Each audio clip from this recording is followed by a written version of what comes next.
আদ্রিতার চোখে নীল ছিল নিছকই একজন চাকর। সে সারাদিন আদ্রিতার ভাই ফরমাস খেটেও ওকে সন্তুষ্ট করতে পারত না।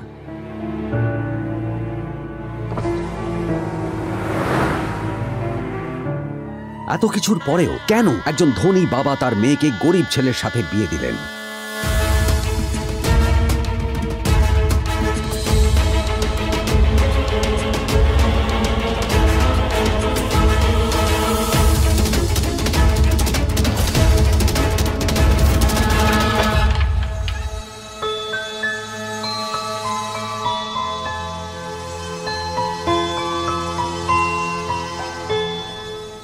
এবং তারপরে সেই মেয়েটি তার গরিব স্বামীর কাছ থেকে নতুন বছরে এমন একটা গিফট পেয়েছিল যে তার চক্ষু স্থির হওয়ার জোগাড় হয়েছিল।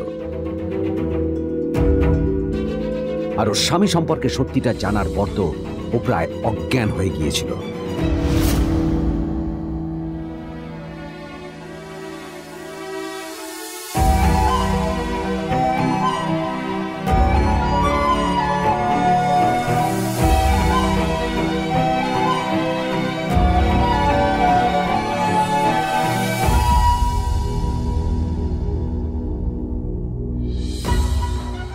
আমার বাবা সবচেয়ে বড় ভুল করেছে তোমার মতো একটা গরিব ছেলের সাথে আমার বিয়ে দিয়ে। আমার সব বন্ধুদের স্বামীরা ওদের কত দামি দামি গিফট দেয়, আর তুমি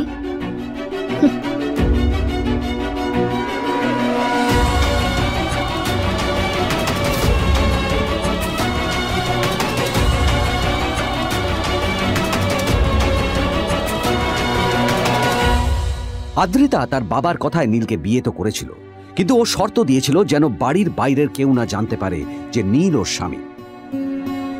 নীল ওই বাড়িতে ঘর জামাইয়ের মতো থাকলেও ও যেন ওখানে একজন চাকর ছিল। সবাই ওকে অপমান করত।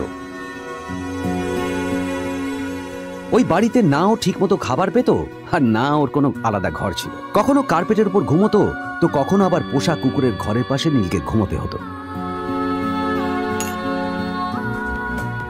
হাত খরচ মেটাতে ও এক জায়গায় ওয়েটারের কাজও করত। আদ্রিতা তার বন্ধুদের বলেছিল যে আদ্রিতা বিদেশে বিয়ে করেছে আর তার স্বামী লন্ডনের একজন খুব বড় বিজনেসম্যান। কিন্তু যখন আদ্রিতার বন্ধুরা ওকে ওদের স্বামীদের দেওয়া দামি দামি গিফটগুলো দেখাতো, তখন লজ্জায় ওর ভিতরটা পুড়ে ছাই হয়ে যেত।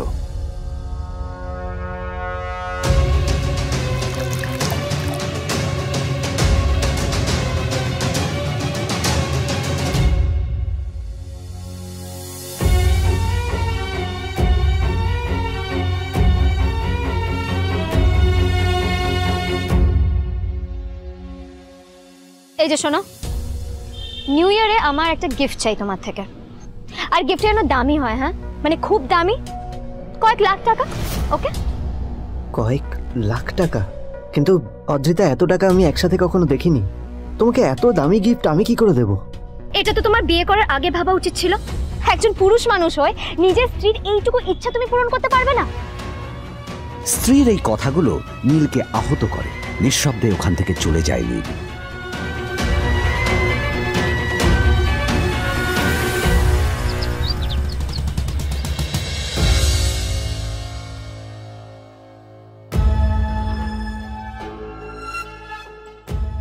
দুদিন পর নিউ ইয়ার পার্টির আগে নীল আদ্রিতার কাছে এসে একটা গিফট ব্যাগ দেয়।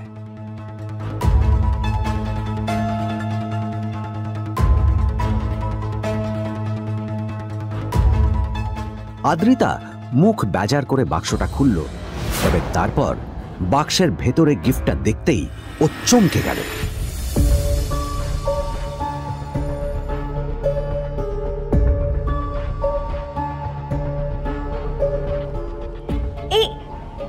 এই ফোনটা মানে এটা তো একটা স্পেশাল এডিশন। এটার দাম তো 3 কোটি টাকা। তুমি এটা পেলে কোথা থেকে?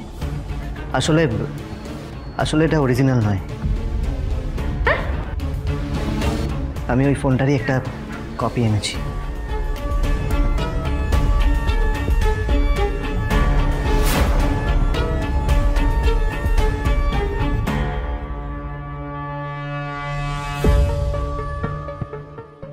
কিন্তু আদ্রিতার নীলের কথা একটু সন্দেহ হয়, কারণ ফোনটা দেখে একেবারেই আসল বলেই মনে হচ্ছিল।